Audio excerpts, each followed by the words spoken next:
Povo de Deus, boa noite. Paz seja convosco, amém? Você está preparado para o que Deus vai ministrar ao meu, seu coração hoje? Amém. Porque com certeza Ele vai trazer palavras de vida. Então abra comigo ali no livro de Gênesis, do capítulo de número 26. Gênesis 26. Nós vamos ler o verso 1 e depois o verso 12.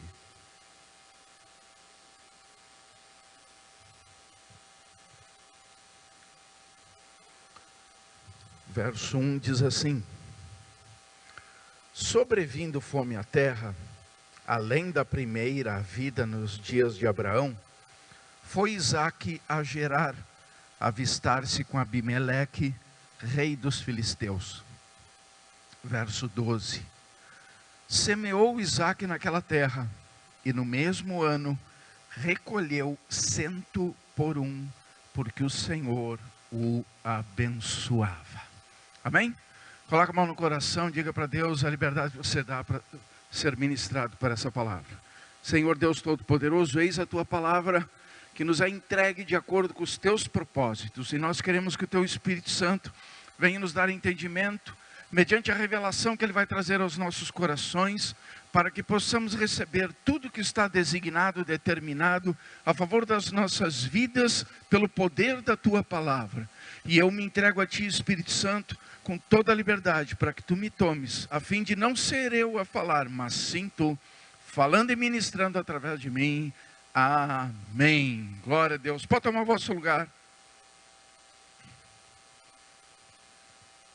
Meus amados, esse texto que nós lemos nos fala de um momento na vida de Isaque, na vida da família de Isaque, onde ele se encontra num momento de escassez, de dificuldade, num momento de crise muito forte, uma crise econômica, uma crise de abastecimento, tendo em vista que veio uma grande fome na região onde ele morava.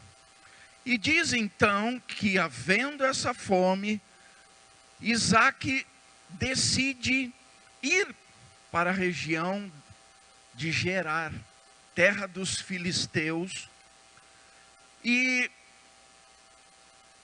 ele recebe de Deus uma palavra, porque quando ele chega em Gerar, ele olha e a situação não é muito diferente do que a situação que estava na região onde ele antes se encontrava. E aí ele sente vontade de descer para a região do Egito. E Deus diz para ele: não desça ao Egito, permaneça onde tu estás, porque aí eu te abençoarei.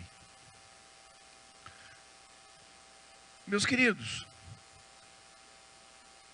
Isaque estava num momento de crise, uma crise muito forte, uma crise de abastecimento, porque havia fome, porque não havia colheitas, não havia produto, não havia então produtividade, não havia movimentação comercial, a economia estava também em dificuldades. E diz que ele, em cima dessa situação de crise, desse momento difícil, dessas circunstâncias que começaram a afligir não só a sua vida, mas também a sua família, ele decidiu sair de onde ele estava e decidiu ir para outro lugar. E seguindo então as orientações de Deus, ele permaneceu ali onde ele chegou, naquela região de Gerar, e ele começou a plantar. Então, a primeira coisa que eu entendo aqui é que quando estamos num momento de crise, quando nós estamos num momento de dificuldade, quando nós estamos num momento difícil para as nossas vidas, nós não podemos ficar parados. Nós não podemos ficar inertes, sem ação ou sem reação. Nós precisamos nos movimentar. E essa foi a primeira atitude de Isaque diante daquele contexto de crise. ele fez um movimento. Ele se movimentou e ele procurou, mediante a sua comunhão com Deus e mediante um momento estratégico, buscar solução e buscar que ele conseguisse, mesmo em meio à adversidade, alcançar bênção e prosperidade. E aí a gente entende aqui que primeiro, Isaac, ele foi para a região da promessa. Para quem quiser se situar, a cidade de Gerar era na região dos filisteus, e a região dos filisteus faz terras prometidas por Deus à nação de Israel, a terra que manava leite e mel, ou seja, era a terra da promessa. Ele estava no lugar certo. Ele fez o movimento em direção ao lugar certo. Ele fez o movimento em direção à promessa.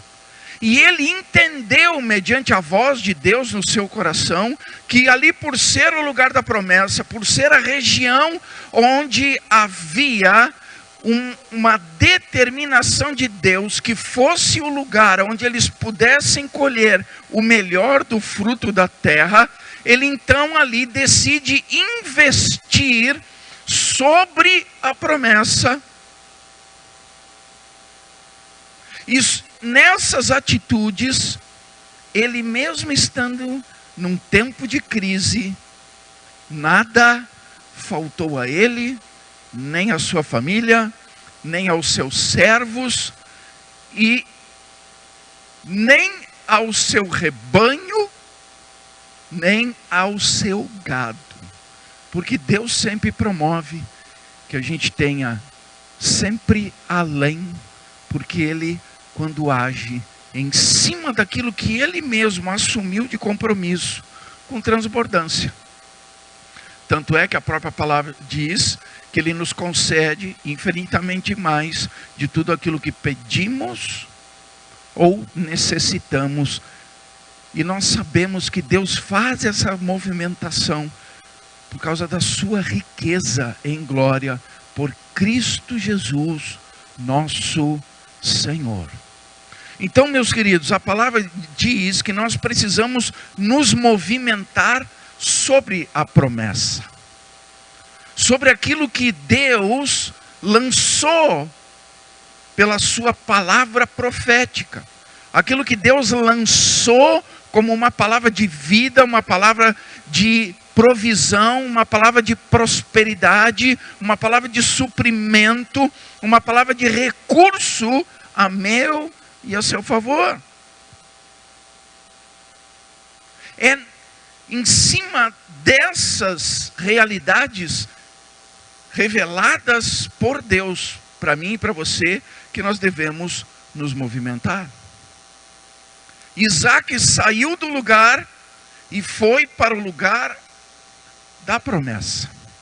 E diz que no lugar da promessa, Deus disse: aí eu te abençoarei. Porque quando nós nos movimentamos sobre a promessa, na promessa e pela promessa, Deus tem um compromisso, mediante a sua fidelidade para com a sua palavra, de fazer com que ela produza exatamente aquilo que está designado ela promover.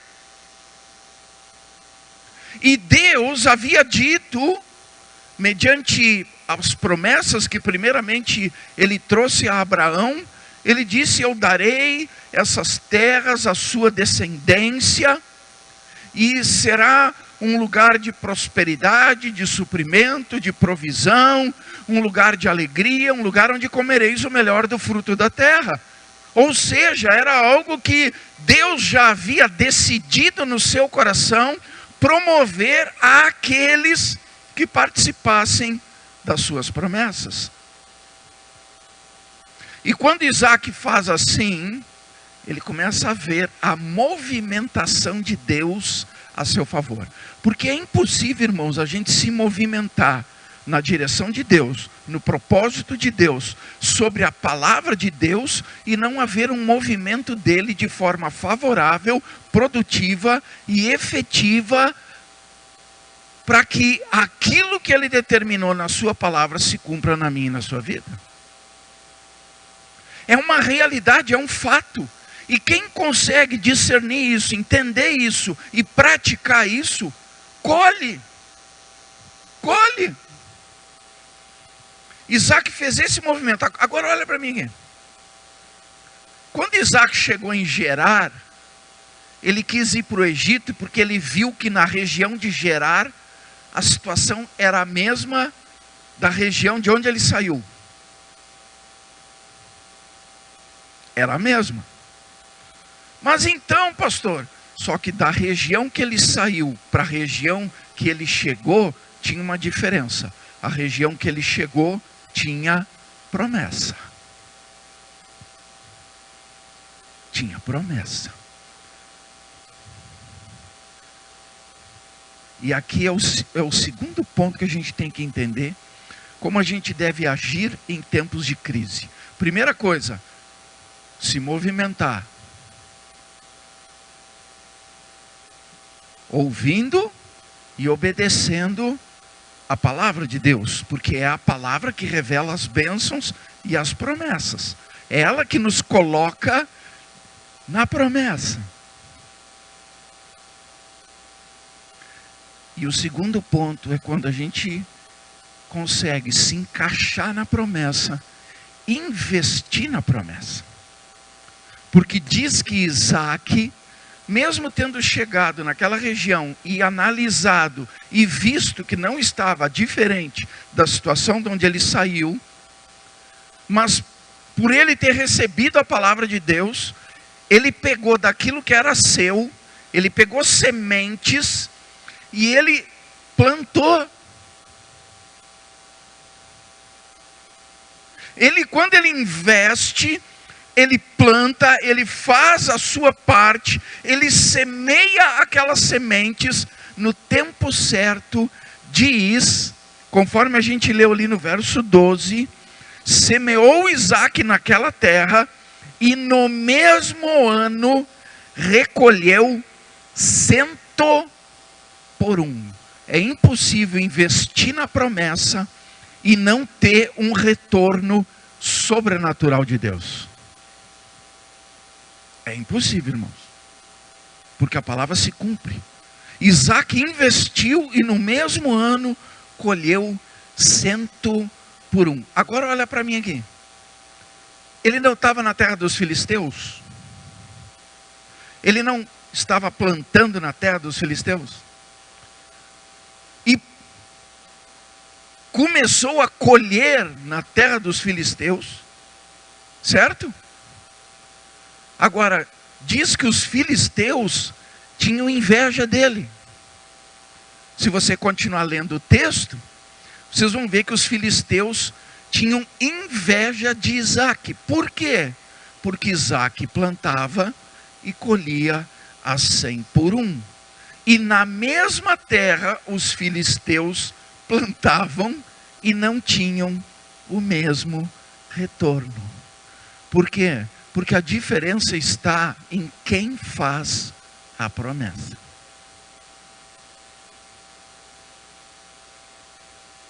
E quem decide obedecer à direção de Deus. Isaac se movimentou a favor da promessa, obedecendo a voz de Deus e investindo no potencial que ele sabia que fazia parte da promessa. Porque a promessa dizia que era a terra que ia manar leite e mel. Lugar de prosperidade, de provisão. Se você ler nos versículos anteriores, diz ali: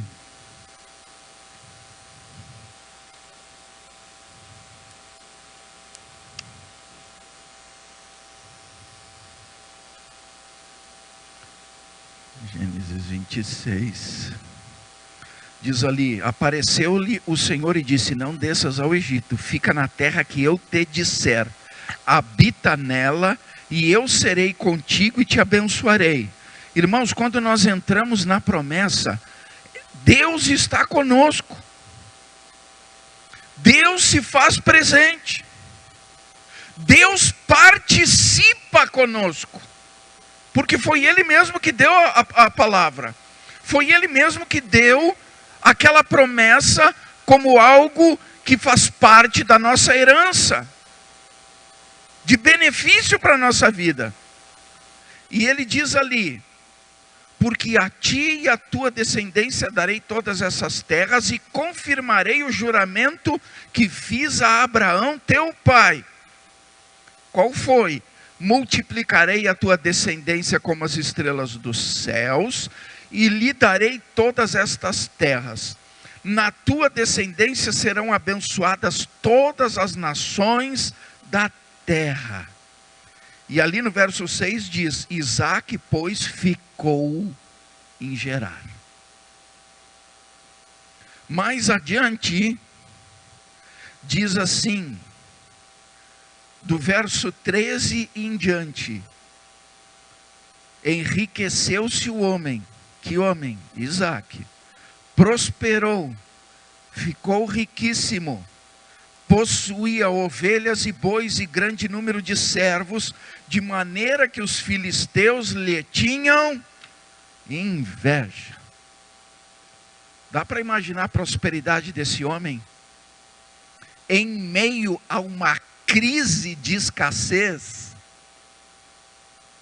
Dá para imaginar o tamanho da bênção desse homem em meio a um momento em que não havia alimento naquela terra? Dá para você imaginar a grandiosidade da manifestação do poder de Deus, que diz ali que tornou esse homem riquíssimo em meio a uma crise? Porque, meus queridos, é Deus quem faz. E aí tem aquele famoso versículo que é uma pergunta, que diz assim: querendo Deus agir, quem o há de impedir? E qual é o querer de Deus para mim e para você? Não é nos abençoar, não é nos prover, não é nos dar recurso, não é nos dar saúde, não é nos dar força, não é nos livrar do mal, não é estar presente conosco, não é nos trazer paz em meio aos momentos de tribulação? Então, meus queridos, nós podemos estar em momentos de crise, mas Deus continua sendo Deus. Ele não muda. Nos momentos de crise, Ele continua sendo Deus. No momento de escassez, Ele continua sendo Deus. Nos momentos de dificuldade, Ele continua sendo Deus. Nos momentos de alegria, Ele continua sendo Deus. Nos momentos em que estamos nos regozijando, Ele continua sendo Deus. Nós é que temos que aprender a fazer os movimentos certos.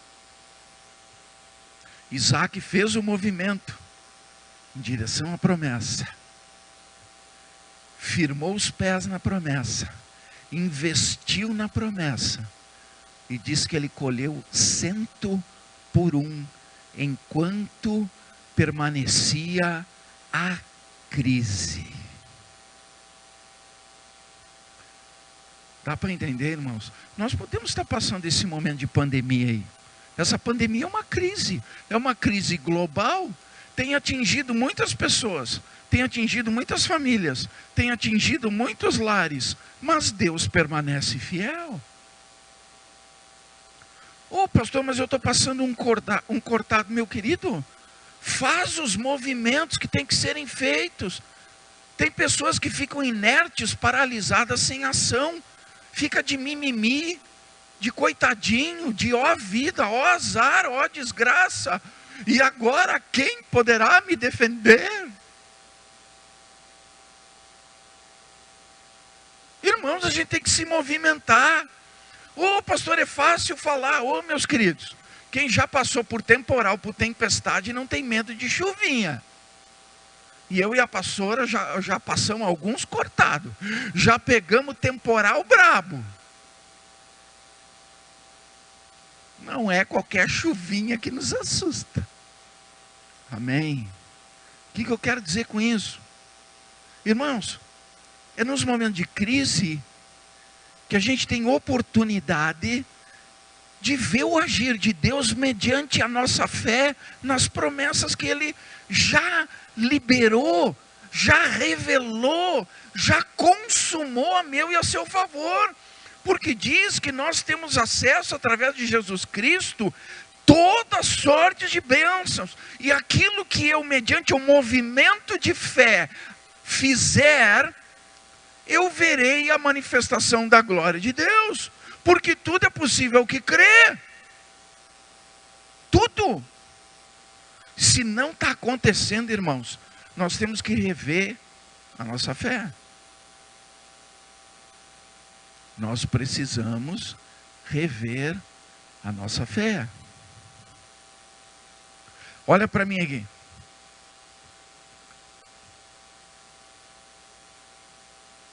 Quando eu e a pastora passamos aquele momento todo, onde a gente perdeu tudo, ficamos com várias situações de dívidas impagáveis, né? Várias circunstâncias adversas, morando de favor, dependendo do que os outros nos davam. Teve uma oportunidade que eu consegui um emprego de motorista de caminhão.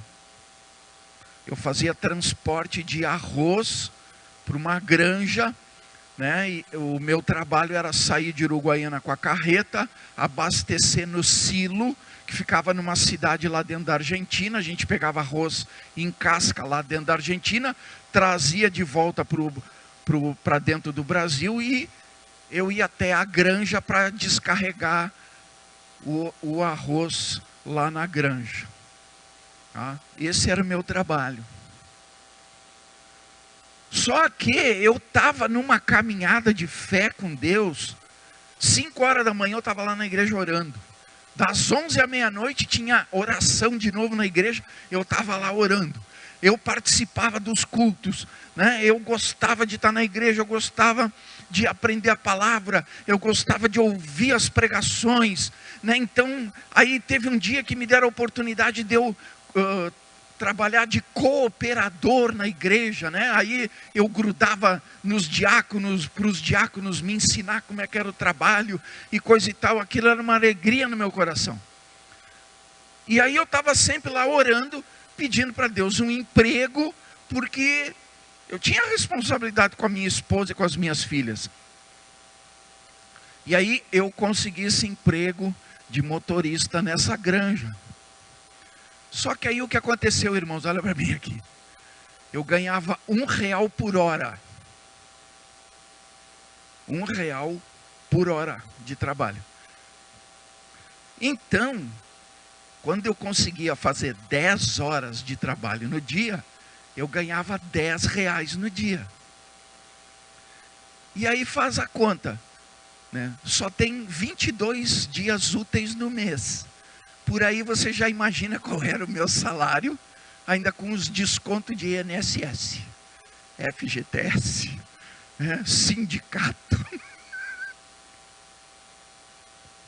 Né? Então era aqui, eu era suado. Aí o que eu fazia às vezes? Para aumentar um pouquinho, para engordar um pouquinho mais, para a gente poder ter acesso a algumas outras coisinhas, eu acabava trabalhando no sábado, em vez de ficar 10 horas no trabalho, eu ficava 12, 14. Aí o que vocês acham que aconteceu com a minha vida de intimidade com Deus? Tinha tempo para orar? Tinha tempo para estar na igreja? Tinha tempo para estar aprendendo a palavra?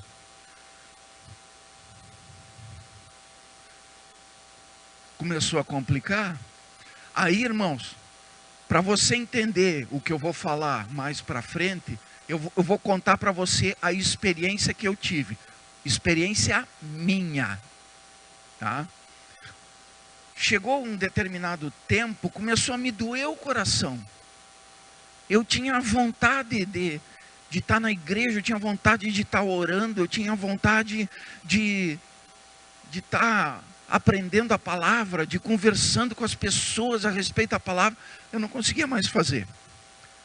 E a turma que andava comigo, que fazia parte também da mesma empresa, né, não deixava eu ter tempo de ficar lendo Bíblia, essas coisas, porque estavam toda hora chamando, tinha que estar mexendo na carga, tinha que estar ajeitando lá as varandas da carreta, né, tinha que estar indo lá levar documento e pega documento, porque aí a gente, como fazia aquele translado internacional de mercadoria, tinha que estar lá junto com os despachantes, depois tinha que liberar no terminal de cargas. Era uma coisa, a gente passava o dia inteiro batendo de perna para lá e para cá, até conseguir fazer o caminhão entrar para o lado de lá, e quando o caminhão entrava para o lado do Brasil, a gente tinha que ir direto para a granja. Aí chegava lá na granja, tinha que encostar as carretas lá no meio da plantação, para ajudar a ficar jogando o arroz em casca dentro daquelas máquinas que ia batendo lá, aquela coisa toda.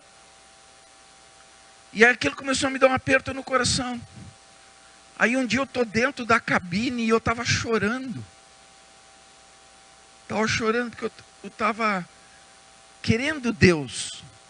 E aí eu comecei a orar, eu ali sozinho naquela boleia, num momento que eu estava tranquilo. Irmãos, deu uma nuvem dentro da boleia. Uma nuvem. Sabe quando faz aquela fumacinha de gelo? Sabe? Deu uma nuvem dentro da boleia. Aquela nuvem tomou conta da boleia.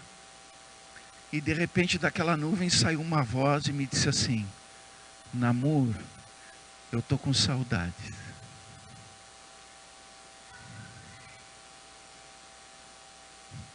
Aquilo bateu forte no meu coração. E aí, quando aquilo bateu forte no meu coração, eu tomei uma decisão. Porque a prioridade da minha vida é Jesus. E aí eu disse: esse emprego, se é para me tirar da presença de Deus, não vale a pena. Naquela mesma semana eu saí da empresa. Aí, olha para mim aqui, irmãos. Um cara com 2 filhas pequenas, eram uns pitocos, usavam fraldinha, ainda tomavam mamadeira. Né? Eu tinha responsabilidade também com a minha esposa. Mas eu cheguei lá onde nós morávamos, lá naquela pecinha, feliz, sorrindo, alegre. E aí ela: Namor, o que houve? Tu nem sabe, eu fui demitido.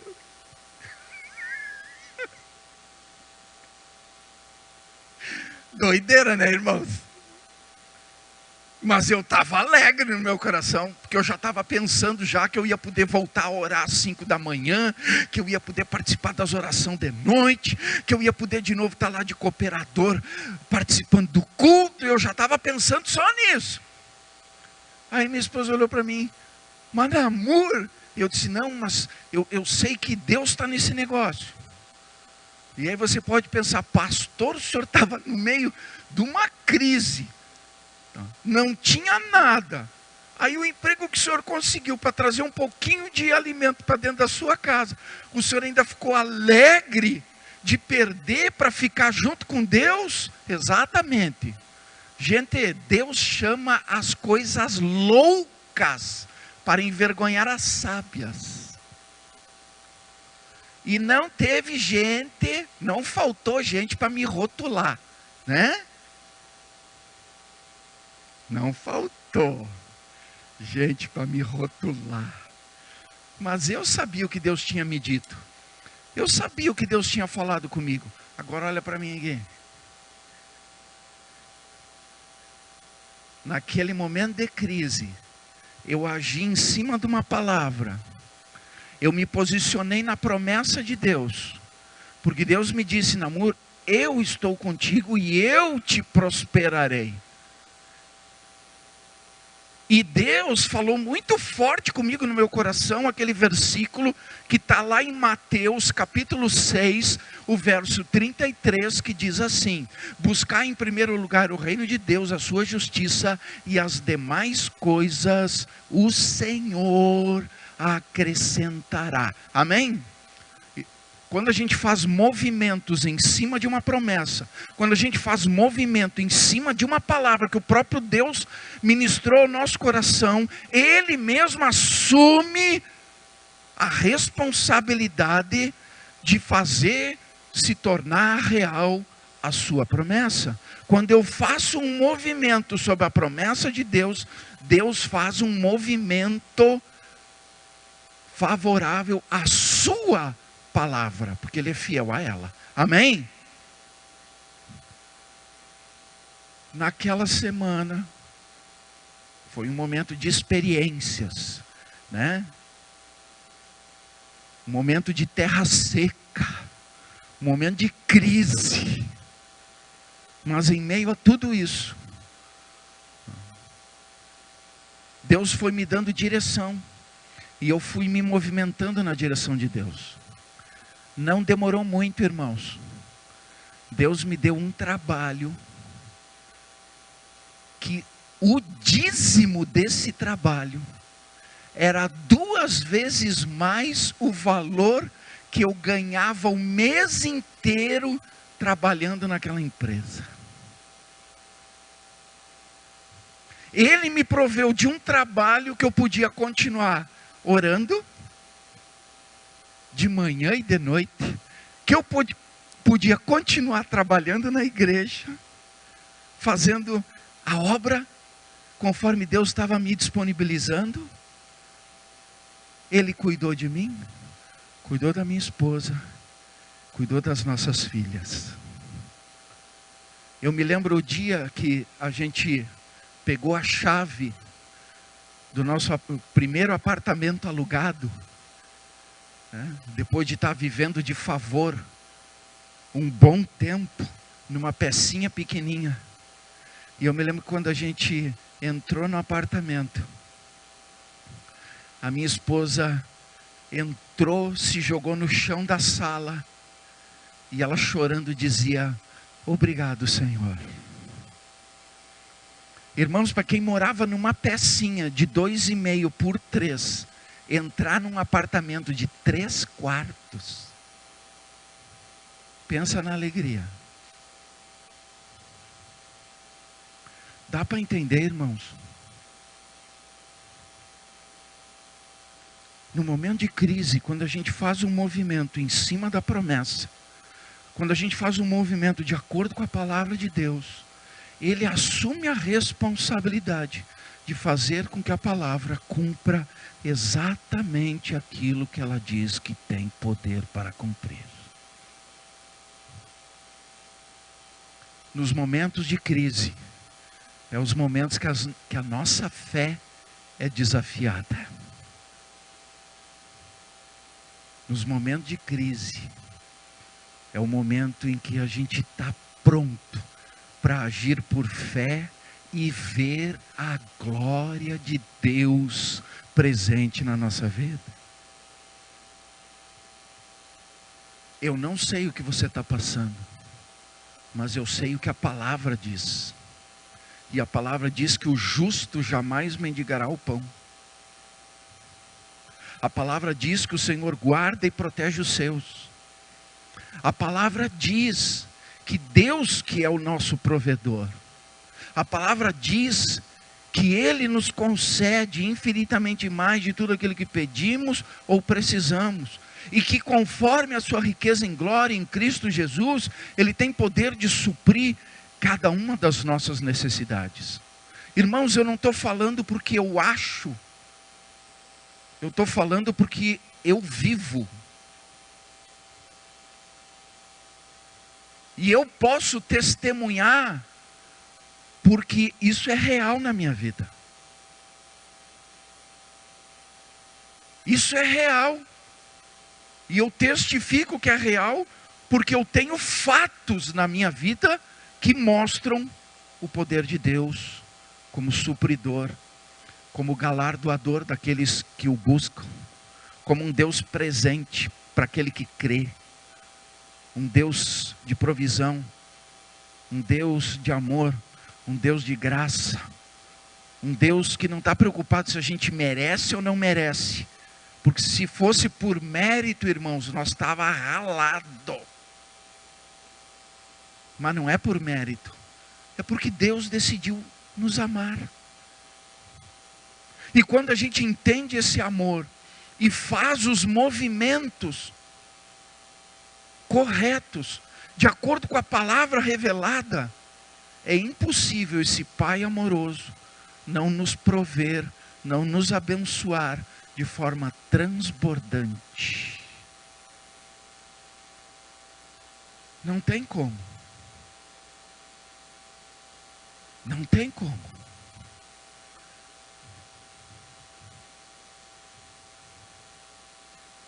Não tem como. Ele é fiel, meus queridos. E se nós entendermos essa fidelidade e orarmos com fé, Deus vai se movimentar a nosso favor.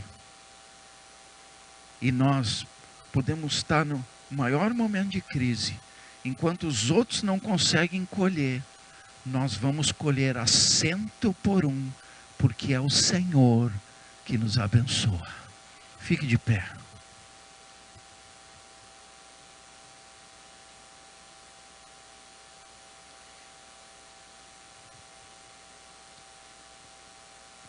Nós vamos estar adorando a Deus. E nesse momento, que você reflita sobre essas verdades. Porque é real. Tem muita gente de mimimi aí nessa crise por causa da pandemia. Isso está fechado, aquilo está fechado, isso não pode, isso só pode de tal jeito. Mas tem muita gente prosperando, porque está crendo. Tem muita gente colhendo, porque está investindo na promessa. Tem muita gente sendo abençoada, porque está fazendo os movimentos de acordo com a direção que tem recebido de Deus.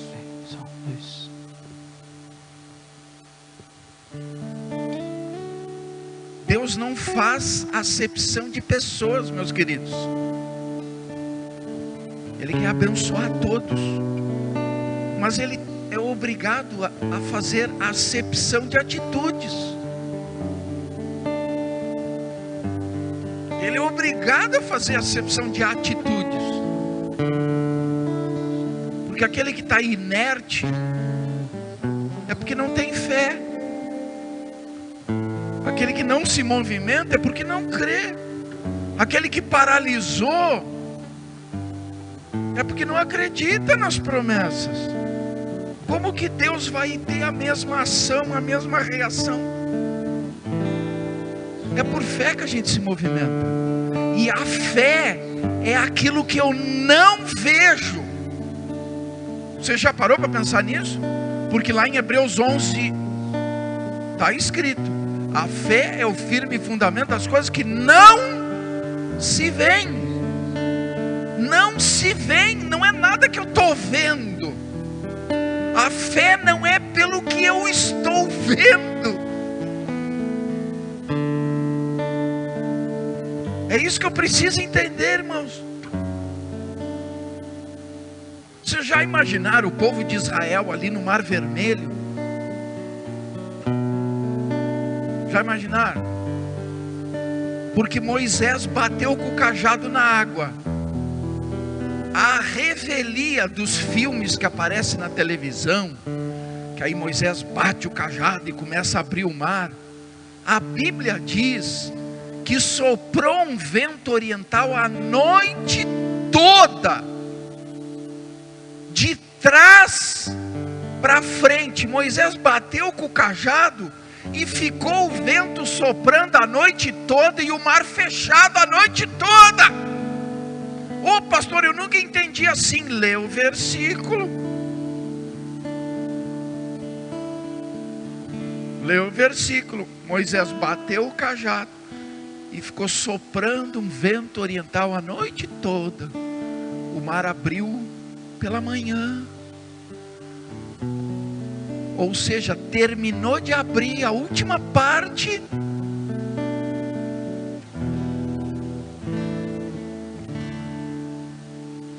Mas pastor, irmãos, por que o vento soprou a noite toda?